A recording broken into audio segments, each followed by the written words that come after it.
أعوذ بالله من الشيطان الرجيم.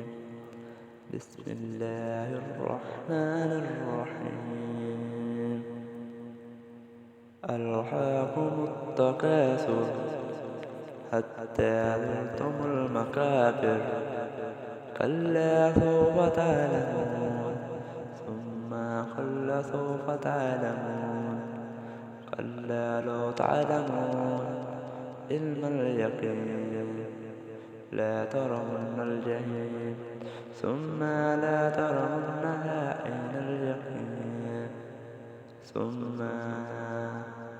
لا تسألن يومئذ عن النعيم.